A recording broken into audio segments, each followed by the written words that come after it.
One of the things I find fascinating is how can't unsee certain things, can't unlearn certain things. How did you cope with the fact of suddenly being different without anybody preparing you for this kind of I mean, radical individualism? I'd say I probably didn't. Like, didn't know how to cope with it. Like I said, I kind of got into the partying side of things and, the release of that stuff, because obviously that was kind of the only way that I knew how to cope, sadly was drugs and alcohol and partying and kind of um what's the what am I trying to say here now? Yeah, basically that. It's funny because, even having conversations with you, we've had private conversations obviously over the past few years of knowing each other. And the other time we did, a more podcast type thing.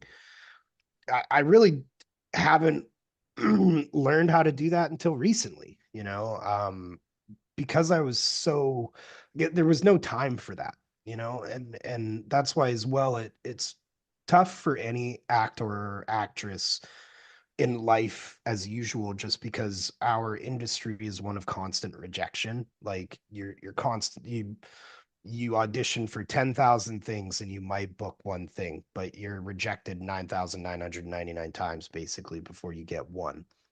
So even as an adult, it can mess with someone's mind, let alone being 14, 15, 16 and having nobody to help you through these things.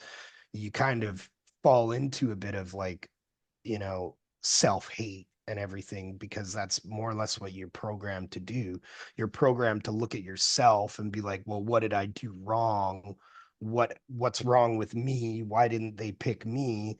When in reality the reasons could be whatever, and it might not have anything to do with your skill or your talent or you. They might just have picked somebody else. But of course, as a 15-year-old, you don't understand why it's happening every single time. So it can really beat someone's, I don't want to say their ego, but their, self-esteem and everything, right? And so I didn't really deal with that at all until, probably like the last 10 years of my life. And it was more just because I was too busy, one, either working and I guess being that person. Um, and it is, you have to more or less be that person for other people, like it's interesting. It's funny because not funny, I should say, but I relate now, not I guess myself, because I wouldn't call myself a comedian or anything, but I relate to the fact that a lot of comedians, they suffer from depression and everything, right? But it's that idea of like, just because they make people laugh doesn't mean that they're happy or doesn't mean that their life is good. Yet if you see a comedian in the street, 9 times out of 10, you're gonna walk up to them and be like, make me laugh. And they're probably like, go fuck yourself. You know what I mean? Whereas that's like, for me, that's how it was, where I was, even to this day, technically, I filmed a movie last year, but I would say I've basically been out of the industry since I was 20. So roughly around 12 years, 10, 12 years, I've been out of the industry. I'm still technically active, but whenever somebody reaches out to me from my past, it one of the very first things they say is, "Oh, are you still acting?" Or "When's the next movie coming out?" And it's that, like, again, 20 years later from the prime of my career, I still have people that clearly think of me as that person instead of just Cameron. They're not like, "Hey, what have you been up to?" It's no, or "Can I see you in a movie?" That's the first thing they want, is they want to be able to see me as an actor rather than, a human being, basically. Um, so yeah, I don't know. It's just an interesting, again, life to grow up in and deal with. And, luckily now it's kind of one of those things, is going back into acting.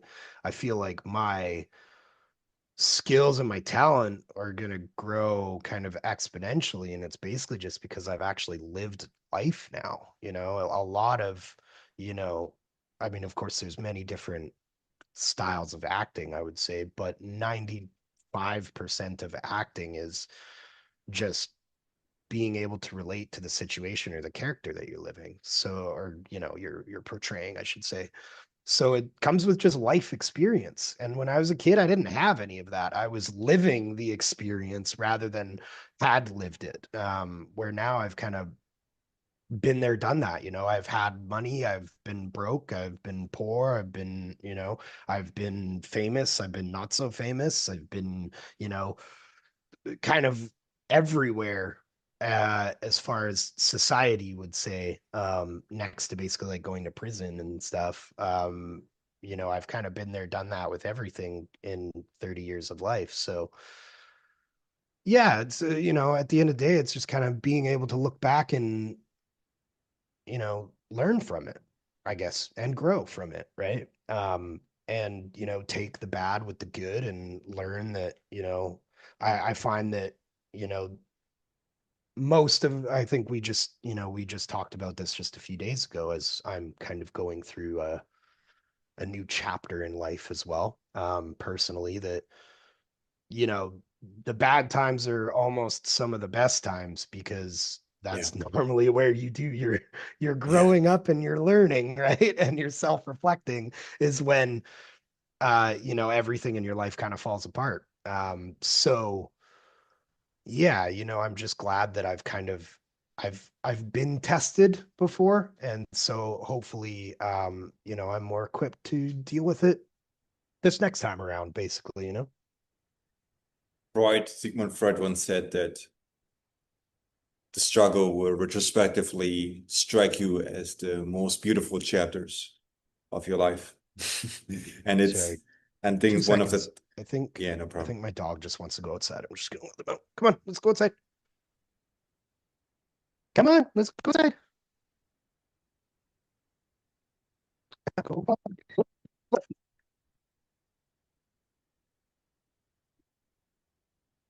Yeah, sorry. Got the new puppy and he was whining. I said I don't want him peeing all over the house. But yeah. Yeah, But so yeah, anyways. Freud was saying that Freud once said that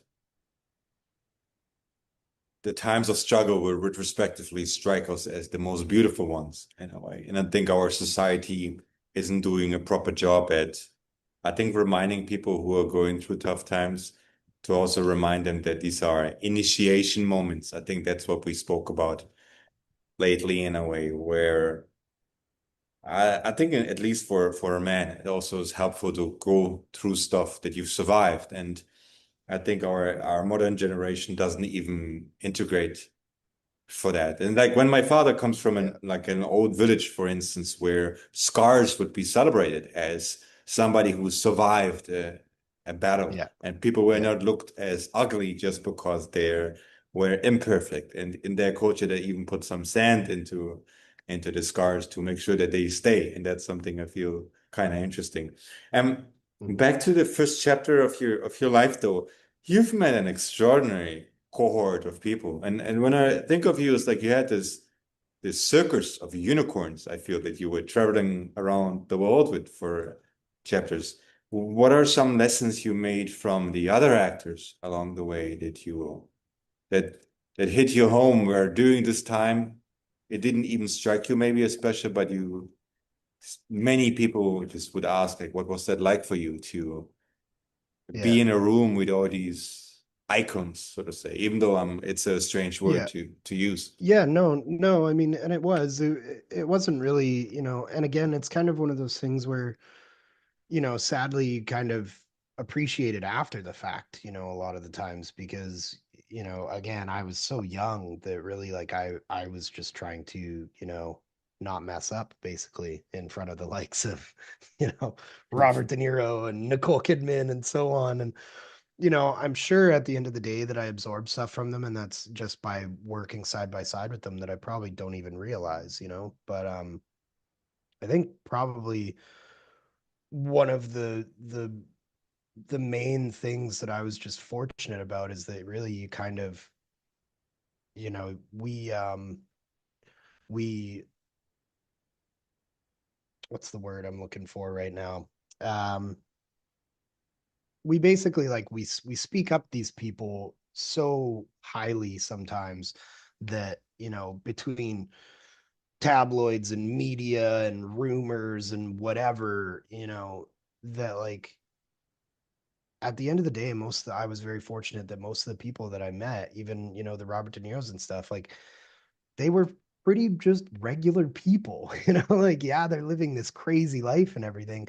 But back then, I feel like the industry, especially, was such a different vibe, that it was really just people, again, working their craft and having a good time. And so I was just fortunate enough that I didn't have any bad experiences with most people, and if they were, everyone has a bad day, that kind of thing. That was my bad experiences, where there's a lot of, horror stories as far as my industry goes, so yeah, I don't know. I mean, I think just, learning from them as far as different tricks of the trade, I probably picked up. But again, I think one of the kind of more, I guess, pivotal people that I met, and it was really just our personal relationship, was either Paul Walker or Patrick Swayze, meeting Patrick at a young Paul age, Walker, the guy that from Need for from the yeah, what? Fast and Furious. So like I was in Running Scared with Paul Walker, and then I actually did a kids movie basically with Patrick Swayze where he played Yeah. my dad. And look, Paul This, Walker was like, just this sentence for somebody who's not from the acting world yeah, is wild. yeah, This one time where Patrick Swayze played my yeah, dad. This is what I yeah, learned from it. yeah. Well, and like for me, it was more with Patrick, it was more of it wasn't, the thing is what I would say is what I learned mostly from the people I worked with wasn't necessarily about acting.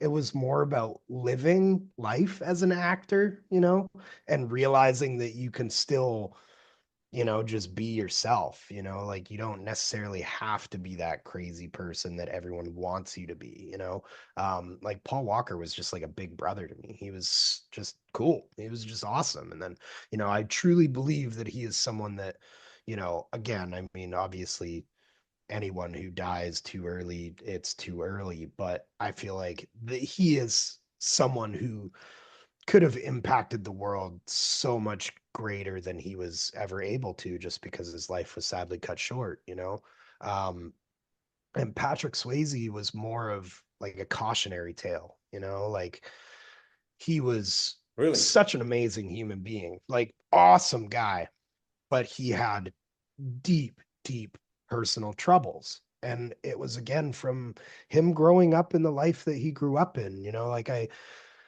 the Hollywood days, he when I worked with him, I believe he was probably in his 50s, I want to say.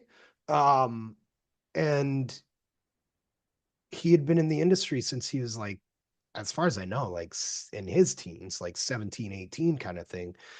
And like the amount of loss, the amount of, chaos, the amount of just everything was way more hidden back then, like that was in like the 70s, the 80s, like that's when like men were men and we don't talk about our feelings. And but he was also a kid who came from that type of a family. He was like, his dad and his four brothers were all ranchers. Like they didn't talk about their issues, they didn't talk about their problems. And when he said he wanted to be a ballet dancer, it was like, committing a sin basically, right?